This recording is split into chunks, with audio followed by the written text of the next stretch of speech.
1213 ईस्वी के अंदर पद्म सिंह के बेटे जेत्र सिंह मेवाड़ के शासक बने। जेत्र सिंह के शासनकाल के अंदर ही सबसे पहले रावत की पदवी दी गई थी, या ऐसा बोले कि जो रावत नाम सबसे पहले आया था वो जेत्र सिंह के कार्यकाल के अंदर ही आया था। जब 1213 ईस्वी के अंदर जेत्र सिंह जब मेवाड़ के शासक बने, उस टाइम पे मेवाड़ की राजधानी हुआ करती थी नागदा। परंतु उस टाइम पे चित्तौड़ पे उन्होंने जो राज कर रहे थे परमार, उनको हराकर चित्तौड़ को जीतकर चित्तौड़ को अपनी राजधानी बनाया था। जेत्र सिंह का जो शासनकाल था उसको मेवाड़ का स्वर्ण काल कहा जाता है। मेवाड़ की अगर राजधानी की बात करें तो चित्तौड़ को सर्वप्रथम अगर किसी ने राजधानी बनाया था तो वो जेत्र सिंह ही थे। उनके शासनकाल में भूताला का युद्ध हुआ 1227 में, जो कि इल्तुतमिश के साथ लड़ा गया। जेत्र सिंह के शासनकाल के अंदर चंगेज खान जैसे आक्रमणकारियों का भी हमला हुआ था मेवाड़ पर, परंतु वो विफल रहे। चंगेज खान के अलावा भी दिल्ली सल्तनत पर उस टाइम पे 7 शासक हुए उनके शासनकाल में। उन्होंने सबने मेवाड़ पर अलग अलग तरीके से आक्रमण किए, परंतु वो सभी विफल रहे। जेत्र सिंह के टाइम में वीर सैनिक को सबसे पहले रावत की उपाधि दी गई।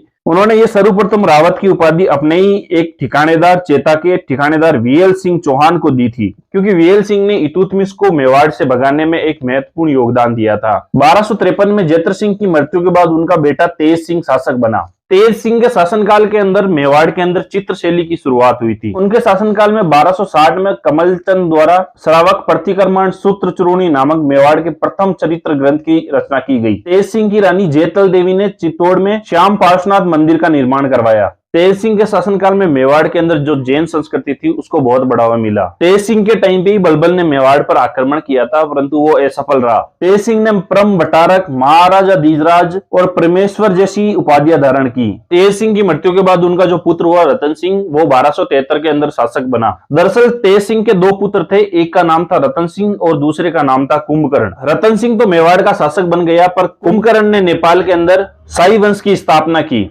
इससे ये कहना कतई गलत नहीं है कि उस टाइम पे जो मेवाड़ का राज्य विस्तार था वो नेपाल तक था, और आज भी नेपाल के अंदर जो राजवंश है, जो वहां के राजा बनते हैं, वो कुंभकर्ण के ही वंशज हैं। रतन सिंह ने तुर्कों को गुजरात से निकालकर गुजरात का उद्धार किया था। हालांकि रतन सिंह का कार्यकाल इतना लंबा तो नहीं रहा, परंतु मेवाड़ के अंदर अगर सबसे चर्चित राजाओं के अंदर गिना जाए तो रतन सिंह को सबसे पहले याद किया जाता है। इसकी वजह यह है कि जो उनकी रानी थी पद्मावती, उसका जौहर सबसे पहले याद किया जाता है। जौहर के नाम से ये घटना मेवाड़ के इतिहास में एक महत्वपूर्ण मोड़ था, जो कि इतिहास का प्रथम जोर कहा जाता है। कहा जाता है कि अलाउद्दीन खिलजी ने मेवाड़ पर पद्मावती के लिए आक्रमण किया था, परंतु ये इतिहास के अंदर सरासर गलत बताया गया है, क्योंकि खिलजी अफगानिस्तान की तरफ से आया था और वो एक आक्रमणकारी और लुटेरा था। उसका मेन मकसद चोरी और लूटपाट ही था। हाँ, ये जरूर था कि जितने भी मुस्लिम भारत पर अधिकार के लिए आए, वो या तो लूटपाट के लिए आए या फिर महिलाओं को उठाकर ले जाते थे, या फिर उनके साथ में गंदी हरकतें करते थे। इसलिए ये कहना बिल्कुल गलत है कि पद्मावती की वजह से ही खिलजी ने चित्तौड़ पर आक्रमण किया था।